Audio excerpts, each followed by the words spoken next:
far too long, isn't it? And I think it's the beauty of the FA Cup that's brought the game for everybody, and it's one that everyone in the nation will be watching. So it's a great game to be involved in for sure. You said on your first day here that you'd spent the first sort of 48 hours going around speaking to all the staff, some of the staff who've been here for a long time, just to try and find out about the club. I guess you've been asking them about this fixture as well, and if that is the case, what have they had to say?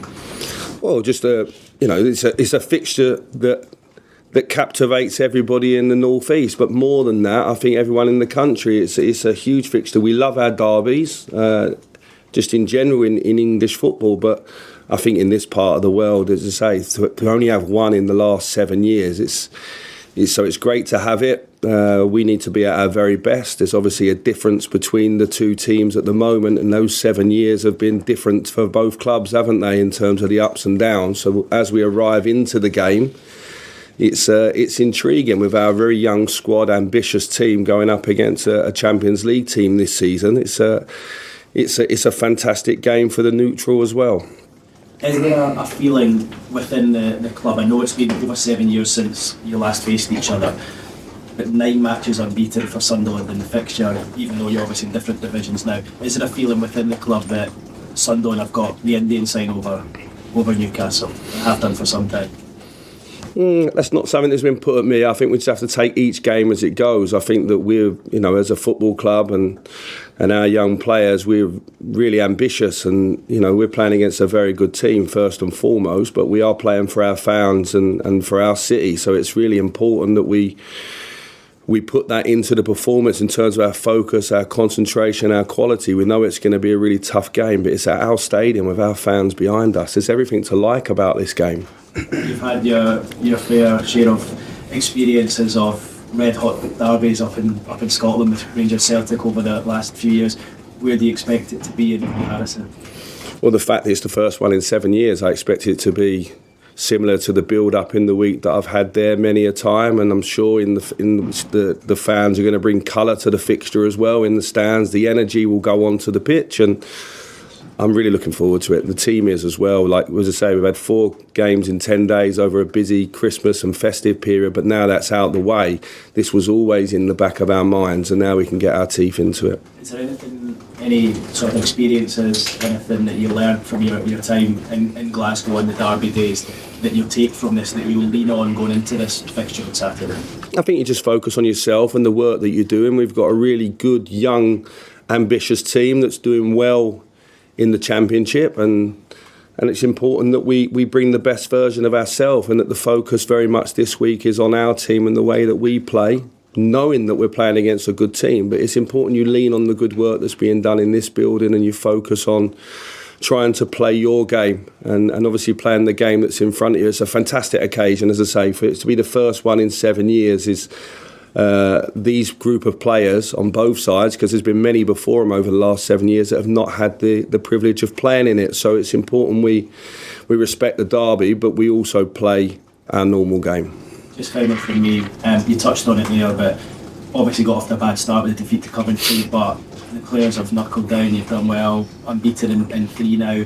You're getting to know the club. How pleased are you with that reaction, and does that hold you in good stead going into the weekend? Coming out of the festive period, it was really important we remained in the playoff positions. You can see how tight the Championship is. And so to come out of it and have the next 2 weeks before we go to Ipswich in those positions, it enabled us to focus on this game with a calmness in the air. I think the response from the players has been fantastic to the change. Obviously, with Mike Dodds taking over for a couple of games, then myself coming in, there's been a lot around the players, and I think they've really done well. You could see a bit of tiredness in the air at the end of the game with Preston, but I thought the 2 goals we scored were fantastic. So we're in a good place. We can park the league and really get, our focus on this one. Thanks. Michael, hi. Adam Pell, BC Liverpool. I was just wondering how you think, given the good run of form you've had since you took over, say for the first game, how that is changing perceptions, fan perceptions about you as a coach? Well, I think there's many more days and matches to come before the perception will be set one way or another. I think the most important thing is there was a strong alignment between me, the owner, all the way through to the current staff that were taking the team. So it's been seamless in that sense, me coming into work. A lot of the important conversations and clarity was done beforehand. And I think it's early days. As I say, it's been 2 weeks since I took the job. A lot's happened. I'm about to go into another whirlwind week now with a fantastic game at the end of it. The focus has got to be on our young team and our young players. There's a lot of ambition in our dressing room of players that want to go and play in the Premier League and Champions League, where they're coming up against a team at the weekend that has been heavily invested in for that and has played in the Champions League this season as well. So what an opportunity it is for those young players to go and get feedback and the fact that we can go and do our fans proud in this game. It's a fantastic cup tie, I think. You know, there's a lot said about the FA Cup, but games like this really do remind us of how special it can be. Thanks. Any more broadcast questions? Can I just ask one just a little bit more, sorry, off topic, Michael, I'm going to leave it till the end. Wayne Rooney lasted just, I think it was 83 days at Birmingham, which shows just how difficult management is and trying to get off to a good start. Do you feel for him, and do you understand what he must be going through having sort of been sacked so soon after taking over? Yeah, look, you never like to see a manager lose their job, and obviously to gain a job, some good man loses it before you take it. And I think it's hard to know the circumstances of each club, why you go in, what your remit is, the clarity you're given. So no one really understands what's gone on in the club other than the people that were there. But it's never nice to see. Obviously, there's been a lot of noise around the club, which I'm sure has not been helpful to him and his staff as well. And I'm sure Wayne will bounce back. You know, he's proven that time and again in his playing career, and he's had some tough jobs already. If you think about the job that he had at Derby, where I thought he did very well. Michael, just wanted to ask what team use is for Saturday's game. How's Patrick Roberts doing after Monday's match? Patrick's a big doubt for the game. We'll make a call later in the week, but at the moment he would be a doubt. So we're no change from the weekend. We didn't come out of the weekend with any more problems. And just looking ahead to Saturday's game, obviously you've touched on it there being quite a big one. What's the mood in the dressing room been like, especially after this hectic festive period? Well, it's the first day. We had a part yesterday over the festive period. We was together a lot with those 4 games, so we took a deep breath after the 4 games in 10 days, and we had our first chat this morning towards the game at the weekend. Everyone's optimistic and looking forward to it. As I think the whole nation is, not just the people in the North East, you know, not just the fans of the 2 clubs. I think when this tie come out, it's definitely, for me, the tie of the round, and it's one to really, for everyone to look forward to, and not just the players. And as well, how do you kind of manage the players? Like you said before, it's quite a young squad, and it's been 7 years since the last derby. I mean, what's the message going into such a massive game like this with, you know, maybe a bit of inexperience within the squad? We've got to be the best version of ourselves and trust the work that you've been doing. There's a reason why we're riding high in the Championship. There's a reason why we've had the good results the team's had over the last couple of months. So there's a lot of good work going on, and take the emotion out of it as much as you can and play the game that's in front of you. You know, we've got, as I say, young players in our squad that I think are showing up really well at the moment. This is a great opportunity for them to go and show again against a team, obviously, that have may not have had perfect results of late, but let's not fool ourselves. This Newcastle squad is a very good one. Thank you, all the best. Thank you. Michael, just checking, had the draw been made when you got the job? I can't remember that. Yeah, it had already been made, yeah. So what was was this one of the fixtures that you kind of sort of ringed in the calendar and thought, this is something I'm going to really look forward to? Oh yeah, listen, as I say, like for there not to be one for 7 years, for both managers and sets of players, we're the fortunate ones. There's been many before us that over the last 7 years that haven't had this opportunity. So I'd be lying to say it wasn't in the background or even spoken about in my first couple of days, and I've been reminded of it everywhere I've been since I've been here. But now it's here, 3 or 4 days away, we can, you know, get really focus on it. I think the relentlessness of the Championship's meant, you know, that's been a good distraction for us so far.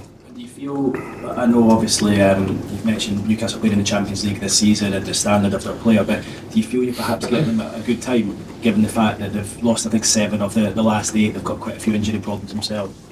I think this is the first week where they've had a chance to take a deep breath as well. I think they've been playing, you know, 3 games a week, which is different for that squad than maybe previous years. So that's took its toll for sure. And like it does on many a squad that have European football and the domestic stuff off the back of it. I think our focus is on ourselves. I think it would be wrong of us and to look at the team they put out against Liverpool to think it's going to be anything other than a really tough game. Mick, you mentioned there about last season, and you mentioned about being in the playoffs, QPR for most of the season up as far as February. Do you think maybe when you look at QPR, was it the strength and depth of the squad last year? And in terms of the championship, do you really need to have a 24, 25 player squad to really compete and to keep in that sort of top 6 positions throughout the season? I'm not sure about last year because I wasn't here. I can only surmise from a distance, and obviously the goalkeeping situation had a massive impact on the team. I think because using 5 different goalkeepers, the team had a poor set play record in the last 15 or 20 games, and I look back and think, why would that be? Well, if you're changing your goalkeeper as much as the club were, and certainly Chris getting injured as well. Had an impact. So the injury record, I think, for anyone has got to be better than that if you want to do well. I think also I'm used to when I was in Scotland playing 60 plus games a season, all this talk about the championship being a rough 50 or, 50 games with the playoffs or 50 games with cup games. It's about, I'm looking for all them extra midweeks I've got off. Do you know what I mean? So I actually feel like I'm overly prepared for that. And I think if you are a young player, you want to be playing that amount of games because that means you're either international or you're part of a successful team. So I'm not sure we need 24, 25 outfield players. I think even if you look at the teams that win the league, it's maybe 17 or 18 core players that play and maybe even 7 or 8 that play 75% of the minutes. I'm actually looking for the team to show a bit more consistency and a core group of players to play together more often. Now, for that to happen, you have to have some fortune around injuries, but also the way pre-seasons, your way you build your pre-season, the way that you train in the week as well. That's all part of that. And I suppose, Mick, you mentioned about interest in terms of key players. And I suppose, given that you're a championship club, it's just a stated equation. Every player has their price. But Ilias Chair has been such an important player for Queen's Park Rangers now over the last 2 years in terms of their ambitions, in terms of their attacking threat. Is it vital, really, that Ilias is there with you come the end of this transfer window? Yeah, it's vital that Ilias and Chris and Rob, Jimmy, Jake, these young ones, Sam Field, it's vital that they're here. They're what make QPR what they are. I think we've got a very young, vibrant squad. Probably lacks a few grey hairs and cold-faced learning, but I'm planning on giving that to them, and I don't want to lose any of our main players. At this moment in time, no one's shown any interest in terms of putting anything down or to the club. But that doesn't mean we haven't got good players. I just think that's what the financial climate we're in at the moment. Championship clubs are rarely buying from each other. And the Premier League clubs are buying world superstars and paying 50 plus millions, for players. So if I look at the last few years, I've just come from Aston Villa where you had Ollie Watkins come out of the Championship, Emi Buendia come out of the Championship, you had Matty Cash come out of the Championship. The players are there. And I've made 1 or 2 of ours aware of what they need to do to entice them clubs to come in. Ideally, we want to go there as a group, but there's, where we are as a club and the landscape, if a boy from our squad jumps out like Abere as he did 3 years ago, we will also be super proud of him like we are of Abere going on to do what he's done at Crystal Palace.